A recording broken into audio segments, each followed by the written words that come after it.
Hi Gary and team, my name is Jenny A. Hansen and I'm coming at you from Utah. And my question is, do you go with your passion or do you go with what you're good at? I've been doing nails for 12 years, my grandmother did nails, my aunt did nails, and there aren't any decent nail salons in my area.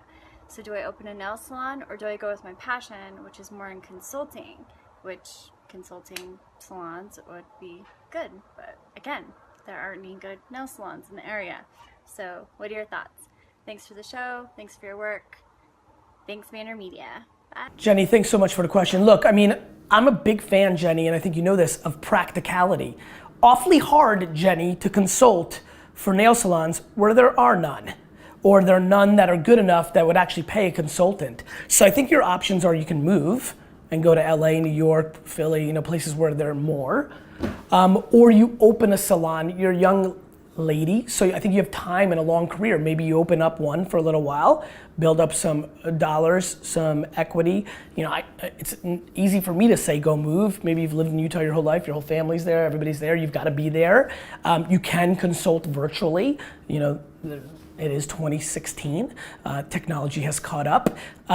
Look, I think, I wrote a book in 2009 called Crush It. And it became successful, and it started a huge debate in my ecosystem of passion over skills.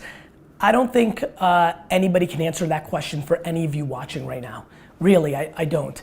I think what you need to do is deploy as much self-awareness as possible. I do believe, it's why I wrote Crush It, it's why I'm thinking about writing a follow-up to Crush It right now. I do believe that there's nothing greater than being able to do the thing you are most passionate about. And I think that if you're blessed and you're able to make the most money that way, and I actually think I'm in that category, well then that's like nirvana. But I do think that a lot of people should consider, I am of the camp, and you know what, that's the question of the day. Where do you sit in this camp?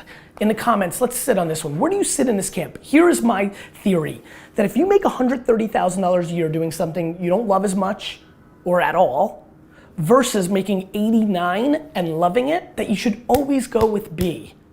Now, people could say that's easy for you to say because I have student loans, because I have all these other headaches.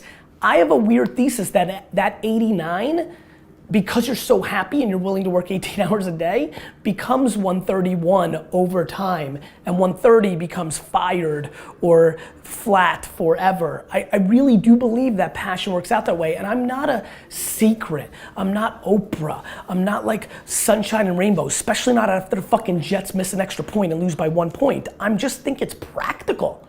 I just think being happy brings a better energy and a work ethic. Listen, I don't know if you've heard, I believe in work. And I believe the easiest way to work is to fucking love it. And so, I think, Jenny, you should go with your passion. I just don't think that it's practical for everybody. I think a lot of people's passion is to become the biggest rapper in the world. I think a lot of people's passion is to become a supermodel. I think a lot of people's passion is to become a professional athlete or the next great director or this and that. I think people are completely tone deaf to their actual skill sets, and they make up ludicrous, unachievable goals, which then means the blueprint is broken from the get, which means they have no shot at victory. So I think if your passion is to be the greatest rapper in the world, you should deploy some self-awareness around, maybe your passion should be being around the greatest rappers in the world if you have no flow, So anyway, I don't know, I think there's a lot of things, Jenny. I think self-awareness, I think recognizing you only live once, realizing how much regret is poison, and just really, Jenny, I'll give you a really good answer. Try your passion. I'll give everybody a good answer. Try your passion for 2 years. What's gonna happen? Your debt's gonna compound? It's not the end of the world. You can always get practical. You can always get practical.